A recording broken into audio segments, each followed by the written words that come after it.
Number 3. When I was a freshman in high school, I met Alex. Now, 10 years later, I couldn't tell you why I was so drawn to him, or why I got so attached. He was homely, and odd, and quite frequently smelled bad. There was a darker undercurrent that ran below his surface, and I thought I saw unspoken sadness that matched mine. And maybe, as a naive 15-year-old, I had the stereotypical, we can save each other from our pain, bullshit fantasy. He wasn't the only boy giving me attention. In fact, he barely even gave me that, since he played me hot and cold. Emphasis on the cold. But he was the one I wanted. Every time I would start to pull away and give up, because he was clearly uninterested, he would pop up, calling me cute, and making comments about how seeing me brightens his day. Then he would be back to pursuing someone else. I was 15, and naive, and hurt, but still, finally had enough. So I decided I was done. He caught wind of this and ended up asking me to be his girlfriend later that same day. I was caught off guard, but thought, yes, finally. He must have just needed time to make a move. He and I dated for 2 years, and he was a hurricane the entire time. One example. His phone would be off for days at a time. He rarely went to school, and I just wouldn't hear from him. I would finally call his mum because I was worried about hearing nothing from him at all, for 3, 4, 5 days. And she would tell me that she hadn't seen him either. When he finally turned his phone back on, he would spit venom at me and call me a crazy cunt because I spammed his phone. I would be in tears and trying to explain I was worried because I hadn't heard from him in days, and neither had his mother. And then he would call me a few other names and hang up on me and turn off his phone. The abuse came in many ways, but disappearing and then cussing me out and calling me names when I voiced how uncomfortable it made me, that was his favourite. I kept trying to break up with him, but whenever I did that, suddenly he was calling me, crying, and saying I was the love of his life, and he was going to kill himself if I left him. After 2 years, I finally had enough and ended it for good. I told him I was done.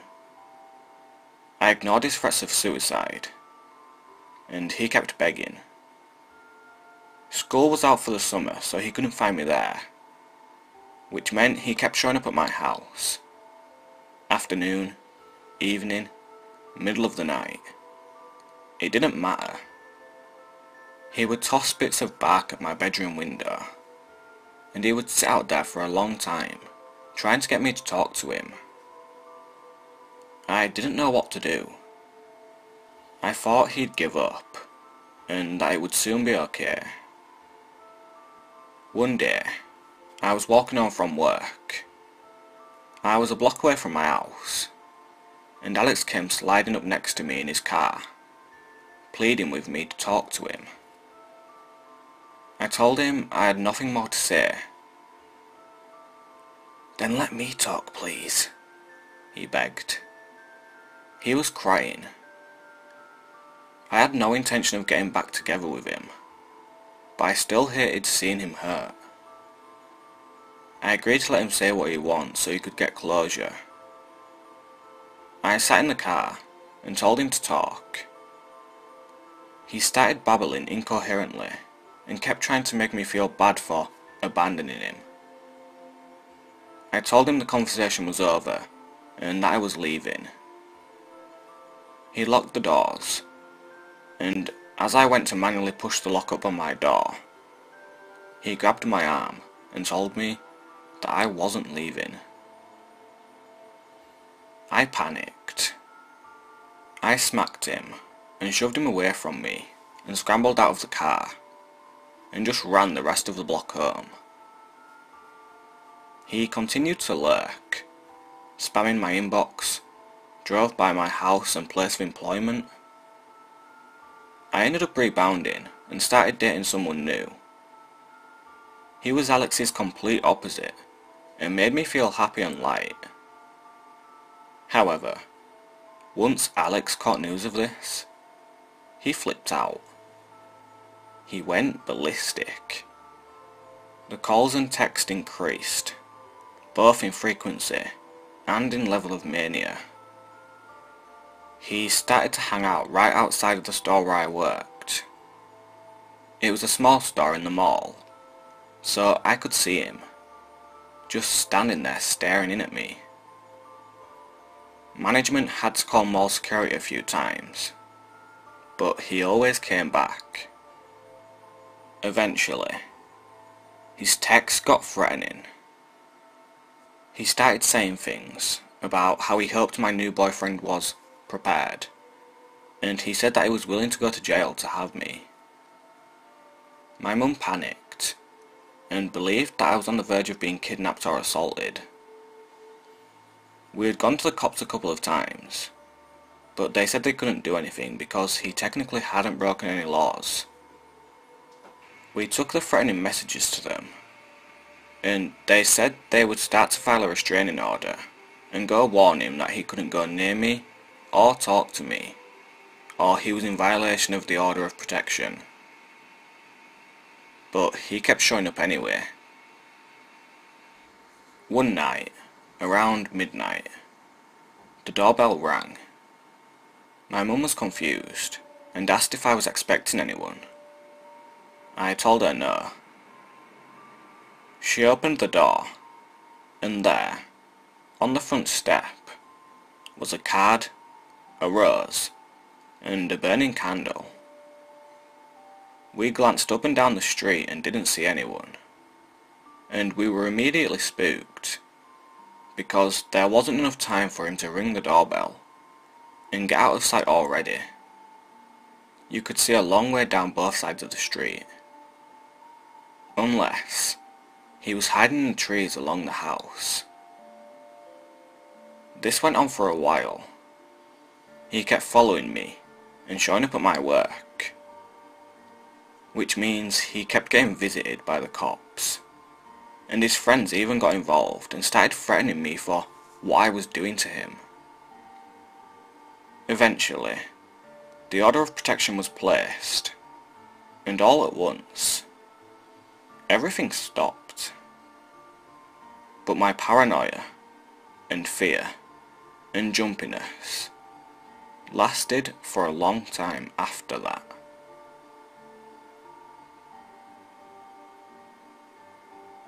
Number 2. Hi. I'm not sure if this belongs here, or if I'm being too paranoid, but I thought I'd post about it. For reference, I live with my mum and sister in quite a secluded older home. You couldn't just stumble upon our house. You'd have to know where you're going to get there. I tend to be pretty paranoid about security in general, and my mum and sister generally laugh it off and think I'm being ridiculous. But they freaked out for the first time. On Monday night at around 9 PM, we were all sitting in the living room watching TV and reading. Our dog and cat were with us, just sleeping. We heard a knock on the front door, and our dog immediately jumped up, barking like she always does when someone's here. My mum and I didn't get up right away. We just kinda sat there. But my sister got up and opened the door, which I thought was stupid. There was no one there. So we get up, look, and see no one. We're certain we heard a knock. It's weird, because it was 9 PM, and this isn't a suburb. No one ever just casually walks down our street, and you'd have to go onto our property and go down the driveway or super steep gravelly hill to knock on the door. But, okay. My mum is very trusting, and thinks we're really safe because no one can find us, which I somewhat get. The knocking thing had me rattled for a bit that night, but on Wednesday night, it was the same scenario. We're just hanging out in the living room together, which is something we do often, and we hear the sound of a squeaky toy. We pause the TV, look at each other like, did you hear that? Again, we're certain, because we all heard it. It was the exact sound that would occur if you picked up a squeaky toy and squeezed it. We thought it sounded like it was coming from the direction of the foyer, or front door area. Now, our dog does have some stuffed toys, but only one squeaks, and it wasn't in the living room with us. She was sleeping on the couch like usual, and we didn't somehow step on it, or make the noise ourselves. It wasn't there. The strangest part to me is that we found the toy upstairs, but not in an obvious place. It was in the toy closet, which is the closet in the playroom at the top of the stairs, where we keep games, toys, and just stuff like that. No one was in the house, or so we hope. So, what the fuck? It definitely wasn't an actual animal sound, and it wasn't coming from the roof. We've never heard scratching in the walls. We don't have animals living in the walls. And it was the exact sound of a squeaky toy. The last incident occurred this morning. My mum often leaves her wallet in her car, in the garage when she gets home. I don't know why. She knows she left her wallet there when she got home on Friday night. I was upstairs the whole night, and she never went up there. She knows she never went upstairs this morning. This morning, she was about to go run some errands when she realised that her wallet wasn't where she'd left it, in the car, and was looking everywhere when she finally found it upstairs in the playroom, just sitting on a lampstand, with nothing missing from it. The wallet was what freaked her out the most. We haven't called the police or anything, because I don't know what we'd say. I'd question my sanity if it were only me who'd heard the knock or squeak, but we all heard them. But seriously, it seems bizarre to me. How did her wallet get up there? What the fuck was that squeak? The knock? If someone is doing this, not only do I wonder why, but how?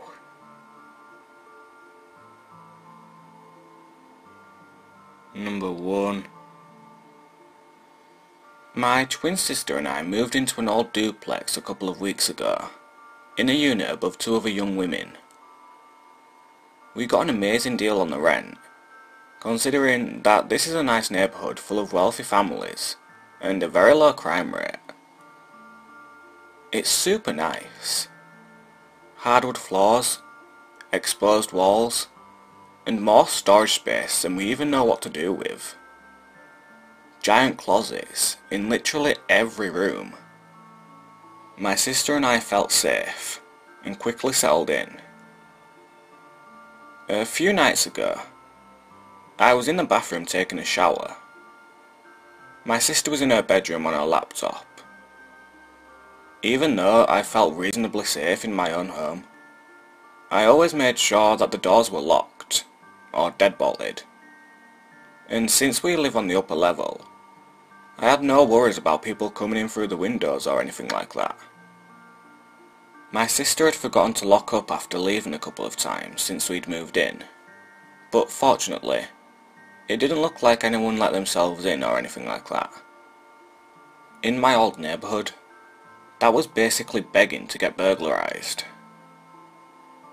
At the moment, at least our place was secure. So I'm taking my shower and just kind of spacing out.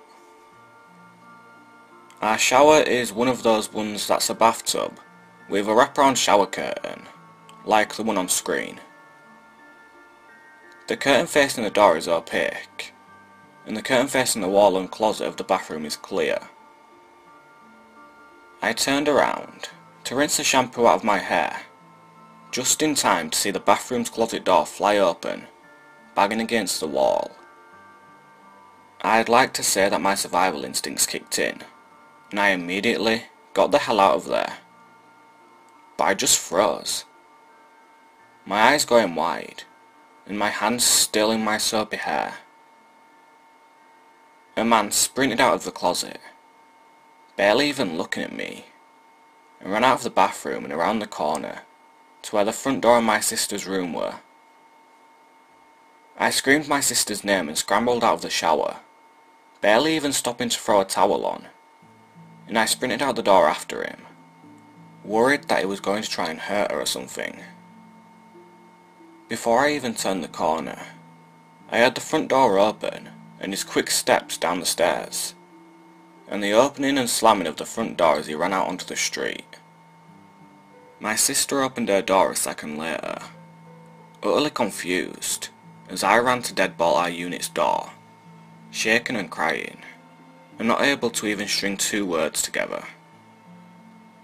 She put two and two together and phoned the police, who were there in less than 10 minutes. Since I only saw the man for a second, and my sister didn't see him at all, the only description I could give was that he looked to be a white man, in his 30s or 40s. He still hasn't been found, and I still have no idea what he was doing in my bathroom closet. He didn't rob us, or try to hurt us, and he didn't look to be homeless or anything like that. So I really don't know why this happened. But regardless, my sister has gotten a lot better about locking our doors, and we don't feel nearly as safe as we did when we'd first moved in. Well, anyway guys, that's it for this video. If you enjoyed, then please leave a like, share and subscribe if you haven't already. Just so you know, if anything spooky happens like this to you, then make sure to call the cops right away, because it'll just get worse if you don't do something about it.